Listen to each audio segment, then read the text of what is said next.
ಕಾಲದಿಂದ ನಾವೇ ಮಾಡ್ಕೊ ಬಂದಿದ್ದೀವಿ. ನಾವು ಅತ್ತೆ ಸಣ್ಣ ಮಕ್ಕಳಿಂದ ಸಾಕಿ ಬೆಳೆಸಿ ಅವತ್ತಿಂದ ಇದು ಮಾಡೋರು, ಇವತ್ತು ನಮ್ಗೆ ಹೇಳ್ದಂಗೆ ಮಾಡೋರು ಸ್ವಾಮಿ. ಪಾವಗಡ ತಾಲೂಕಿನ ಕಿಲಾರ್ಲಹಳ್ಳಿ ಸರ್ವೆ ನಂಬರ್ 90/1 ಜಮೀನಿನಲ್ಲಿ ಅನುಭವದಲ್ಲಿದ್ದ ಮಂಜಮ್ಮ, ಪದ್ಮಾವತಿ, ಪಾರ್ವತಮ್ಮ ಅವರಿಗೆ ಯಾವುದೇ ನೋಟಿಸ್ ಕೊಡದೆ, ಸರ್ವೆ ಕೂಡ ಮಾಡದೆ ಸ್ಕೆಚ್ ಮಾಡಿ ವಂಚಿಸಿರುವಂತಹ ಪ್ರಕರಣಕ್ಕೆ ಸಂಬಂಧಪಟ್ಟಂತೆ ಕಂದಾಯ ಇಲಾಖಾ ಪ್ರಧಾನ ಕಾರ್ಯದರ್ಶಿ ರಾಜೇಂದ್ರ ಕಡ್ಡೇರಿಯ ಅವರು ಕೂಡಲೇ ಪ್ರಕರಣದ ಸಮಗ್ರ ತನಿಖೆ ಮಾಡುವಂತೆ ಅಧಿಕಾರಿಗಳಿಗೆ ಆದೇಶ ಮಾಡಿರುವಂತಹ ಘಟನೆ ನಡೆದಿದೆ.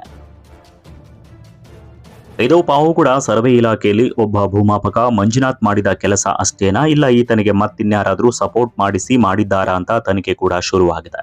ಅನ್ಯಾಯವೆಸಗಿದ ದುಷ್ಟರಿಗೆ ಕ್ರಮ ಮಾಡಲು ಮುಂದಾಗಿದ್ದಾರೆ. ಇಲಾಖಾ ಅಧಿಕಾರಿಗಳು ಕೂಡ ಅಲರ್ಟ್ ಆಗಿದ್ದಾರೆ. ಸಂತ್ರಸ್ತೆಯರು ಈ ಸಂಬಂಧ ತಪ್ಪಿತಸ್ಥರಿಗೆ ಶಿಕ್ಷೆ ಆಗಲೇಬೇಕು ಅಂತ ಲೋಕಾಯುಕ್ತರ ಮೊರೆ ಹೋಗಲು ಮುಂದಾಗಿದ್ದಾರೆ. ಯಾರು ತಪ್ಪನ್ನ ಮಾಡಿದ್ದಾರೋ ಇಲ್ಲ ಮಾಡಿಸಿದ್ದಾರೋ ಅವರು ಮಾತ್ರ ಕರ್ಮದ ಫಲ ಅನುಭವಿಸಲೇಬೇಕಾಗಿದೆ. ಈಗಾಗಲೇ ವಾರದ ಹಿಂದೆ ಮನವಿ ಪತ್ರ ಕೊಟ್ಟು ಅಳಲು ತೋಡಿಕೊಂಡಿದ್ದ ಸಂತ್ರಸ್ತೆ ಮಹಿಳೆಯರ ಕೂಗಿಗೆ ನಿನ್ನೆ ಫ್ರೀಡಂ ಟಿವಿಯಲ್ಲಿ ಸುದ್ದಿ ಪ್ರಸಾರವಾದ ಬೆನ್ನಲ್ಲೇ ಸಂಬಂಧಪಟ್ಟಂತಹ ತುಮಕೂರು ಡಿಡಿಎಲ್ಆರ್ ನಿರಂಜನ್ ಅವರು ಸಂಜೆ ಪಾವಗಡ ತಾಲೂಕು ಸರ್ವೆ ಇಲಾಖೆಗೆ ತೆರಳಿ ಎಡಿಎಲ್ಆರ್ ಆಗಿ ಸಂಬಂಧಪಟ್ಟಂತಹ ತಹಶೀಲ್ದಾರ್ ಅವರ ಜೊತೆ ಪ್ರಕರಣದ ಮಾಹಿತಿಯನ್ನು ಕಲೆ ಹಾಕಿದ್ದಾರೆ. ಕೂಡಲೇ ಸ್ಥಳಕ್ಕೆ ಧಾವಿಸಿ ಪರಿಶೀಲನೆ ನಡೆಸಿ ವರದಿಯನ್ನು ನನಗೆ ತಲುಪಿಸುವಂತೆ ಸೂಚಿಸಿರುವಂತಹ ಮಾಹಿತಿ ಲಭ್ಯವಿರೋ ಕುರಿತು ನಮ್ಮ ವಾಹಿನಿ ಜೊತೆ ಅವರು ಮಾತನಾಡಿದರು. ಸಾಹೇಬ್ರೆ ನಮಸ್ತೆ. ನಮಸ್ತೆ, ಹೇಳಿ ಸರ್. ಇದು ನವೀನ್ ಕಿಲಾರ್ಲಹಳ್ಳಿ ಅಂತ TVN ರಿಪೋರ್ಟರ್ ಮಾತಾಡ್ತಾ ಇದ್ದೀನಿ ಸಾಹೇಬ್ರೆ. ನಿನ್ನೆ ನಾನೇ ವಿಸಿಟ್ ಮಾಡಿದ್ದೆ ಪಾವಗಡಗೆ. ಹಾಂ ಎಂಟೈರ್ ಫೈಲ್ಸ್ ಎಲ್ಲ ನಾನೇ ಸ್ಟಡಿ ಮಾಡಿದ್ದೀನಿ.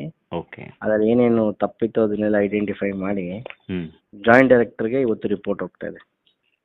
ಜಂಟಿ ಅವರ ನಿರ್ದೇಶಕರಿಗೆ. ಬಗ್ಗೆ ಓಕೆ.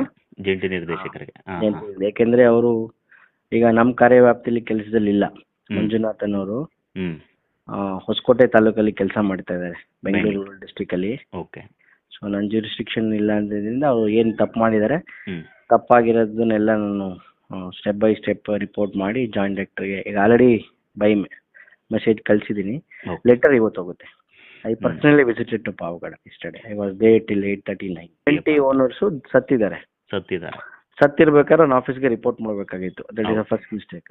ಯಾರು ಅದರ್ RTC ಸೈಟ್ಸ್ ಇದ್ದಾರೆ, ಅವ್ನ ಅಪ್ಲಿಕೆಂಟ್ ಮಾತು ಕೇಳ್ಕೊಂಡು ಅವ್ರ ಊರಲ್ಲಿ ವಾಸ ಇಲ್ಲ ಅಂತ ಬರ್ದಿರೋದು. ಅವನೇನು ಎಫರ್ಟ್ ಹಾಕಿಲ್ಲ. ಅವ್ರ ಊರಲ್ಲಿ ಇದ್ದಾರಾ ಇಲ್ವಾ ಅಂತ ಕೇಳಲಿಕ್ಕೆ ಅವನದೇನು ಎಫರ್ಟ್ ಕಾಣಿಸಿಲ್ಲ ನನಗೆ. ಗ್ರಾಮಸ್ಥದ ಸಿಗ್ನೇಚರ್ ಅಂತ ಇದೆ, ಬಟ್ ನೋಟಿಸ್ ಮತ್ತೆ ಮಾಜರಲ್ಲಿ ಇಬ್ಬರದೇ ಒಂದೇ ಗ್ರಾಮಸ್ಥ ಸಿಗ್ನೇಚರ್ ಏನಿಲ್ಲ. It doesn't proves to him. Tatkal ಪೋಡಿನ ಅವ್ನ ಆಫೀಸ್ಗೆ ಡಿಸ್ಪ್ಯೂಟೆಡ್ ಕೇಸ್ ಅಂತ ರಿಪೋರ್ಟ್ ಮಾಡಬೇಕಾಗಿತ್ತು, ಬಟ್ ಅವ್ನು ಪೋಡಿ ಮಾಡಿ ತಪ್ಪು ಮಾಡಿದಾನೆ. ಆಕ್ಷನ್ ಮಾಡಕ್ಕೆ ನಾನು ಶಿಫಾರಸ್ ಮಾಡಿದ್ದೀನಿ. ಇವತ್ತು ಹೋಗುತ್ತೆ. ಸರ್ವೇಯರ್ ಮಂಜುನಾಥ್ ಮಾಡಿರುವಂತಹ ಅಷ್ಟೂ ತಪ್ಪುಗಳ ಮಾಹಿತಿ ಪಡೆದಿದ್ದೇನೆ. ಆತ ಬೆಂಗಳೂರು ಹೊಸಕೋಟೆ ಕಚೇರಿಯಲ್ಲಿರೋದ್ರಿಂದ ಹಿಂದೆ ಜಂಟಿ ನಿರ್ದೇಶಕರಿಗೆ ವರದಿಯನ್ನ ತಲುಪಿಸುತ್ತೇನೆ, ಕ್ರಮ ಕೈಗೊಳ್ಳುತ್ತಾರೆ. ಜೊತೆಗೆ ನಾನು ವಂಚನೆ ಪೋಡಿಯನ್ನ ರದ್ದು ಮಾಡುವ ಕಾನೂನು ರೀತಿಯ ಕ್ರಮ ಮಾಡ್ತೇನೆ ಅಂತ ಮಾಹಿತಿ ನೀಡಿದ್ರು. ಹಿಂಗೆ ಅಧಿಕಾರಿಗಳು ಹೆಚ್ಚೆತ್ತರೆ ಭ್ರಷ್ಟ ಅಧಿಕಾರಿಗಳು ರೈತರ ಮೇಲೆ ಮಾಡುವಂತಹ ಇಂತಹ ಮೋಸದ ಜಾಲದ ಬಗ್ಗೆ ಮಟ್ಟ ಹಾಕಬಹುದಾಗಿದೆ. ಕೇವಲ ಇದೊಂದು ಪ್ರಕರಣ ಬೆಳಕಿಗೆ ಬಂದಿದೆ ಅಷ್ಟೇ. ಇಂತಹ ಅದೆಷ್ಟೋ ಪ್ರಕರಣಗಳು ಮುಚ್ಚಿ ಹೋಗಿವೆ. ಇನ್ನಾದರೂ ಭ್ರಷ್ಟ ಅಧಿಕಾರಿಗಳೇ ರೈತರ ರಕ್ತ ಹೀರೋ ಕೆಲಸ ಮಾಡದೆ ರೈತರಿಗೆ ಅನುಕೂಲ ಮಾಡಿ ತಮ್ಮ ವೃತ್ತಿಗೆ ನ್ಯಾಯ ಒದಗಿಸಿ, ಇಲ್ಲ ಅವರಿವರ ಆಮಿಷಗಳಿಗೆ ಬಲಿಯಾಗಿ ತಮ್ಮ ಕರ್ಮದ ಫಲ ಅನುಭವಿಸಬೇಕಾಗುತ್ತೆ. ಎಚ್ಚರ. ಮಂತ್ರಿಗಳೇ ಇತ್ತ ಗಮನ ಹರಿಸಿ ರೈತರಿಗೆ ಹಾಕ್ತಾ ಇರುವಂತಹ ಮೋಸ ಅನ್ಯಾಯದ ಬಗ್ಗೆ ಇನ್ನಷ್ಟು ತನಿಖೆ ಚುರುಕುಗೊಳಿಸಿ ತಪ್ಪಿತಸ್ಥರಿಗೆ ಕ್ರಮ ಕೈಗೊಂಡು ರೈತರ ಬದುಕಿಗೆ ಬೆಳಕಾಗಬೇಕಾಗಿದೆ. ನವೀನ್ ಕಿಲಾರ್ಲಹಳ್ಳಿ, TVN ಪಾವಗಡ.